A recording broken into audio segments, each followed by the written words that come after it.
Dear students, I'm Shyam Mohan.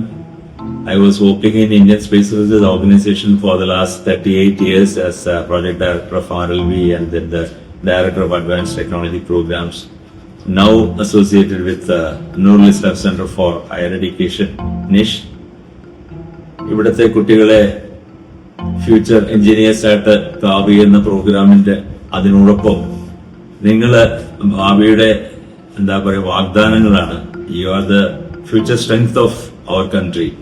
അപ്പൊ അങ്ങനെ ഇപ്പോ +2, +1 പരീക്ഷ എഴുതാൻ പോകുന്ന നിങ്ങൾക്ക് ഒന്ന് രണ്ട് കാര്യങ്ങൾ പറയാനായിട്ടാണ് ഞാനിത് വന്നിട്ടുള്ളത്.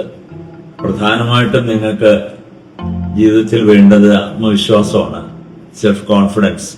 നിങ്ങൾക്ക് നിങ്ങളുടെ ലക്ഷ്യത്തിൽ എത്തിച്ചേരാൻ കഴിയുമെന്നുള്ള ഒരു വിശ്വാസത്തോടു കൂടെ നിങ്ങളുടെ സ്വയമായിട്ടുള്ള സ്ട്രെങ്സ്, നിങ്ങളുടെ ശക്തി ഏതാണെന്ന് തിരിച്ചറിഞ്ഞ് അതിൽ കൂടുതൽ ഫോക്കസ് കൊടുത്തിട്ട് ആത്മാർത്ഥതയോടുകൂടി നമ്മളൊരു കമ്മിറ്റ്മെന്റോടുകൂടി നമ്മൾ ഓരോ സ്റ്റെപ്പ് ബൈ സ്റ്റെപ്പായിട്ട് നിങ്ങളുടെ ലക്ഷ്യത്തിലോട്ട് എത്താനായിട്ട് പ്രയത്നിക്കുക. ആ ഒരു ഡെഡിക്കേഷൻ നിങ്ങളുടെ ഓരോരുത്തരിലും ഉണ്ടാവണം.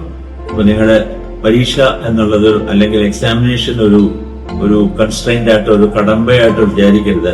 That's A part of life. നമ്മൾ പഠിക്കുന്നതിന്റെ ഒരു പ്രായോഗിക തലത്തിൽ മാത്രം ചിന്തിച്ച് അത് എന്തിനാണ് പഠിക്കുന്നത്, എങ്ങനെ ഇതിന് ആപ്ലിക്കേഷൻ ബാക്കിയുള്ളവർക്ക് നന്മ ചെയ്യുന്നതിന് വേണ്ടി നമ്മൾ പഠിക്കുന്നതിൽ നിന്നും എന്തൊക്കെ ചെയ്യാം എന്നുള്ള തലത്തിൽ ആലോചിച്ച് നിങ്ങൾ പഠിക്കുന്നതിന്റെ പ്രായോഗിക ഉപകാരങ്ങൾ മനസ്സിൽ കരുതി മുന്നോട്ട് പോവുക. നിങ്ങൾക്ക് എല്ലാ വിജയങ്ങളും ആശംസിക്കുന്നു. ജീവിതത്തിൽ എല്ലാ നന്മയും ഉണ്ടാവട്ടെ, എല്ലാ വിജയവും ഉണ്ടാവട്ടെ. All the best of luck.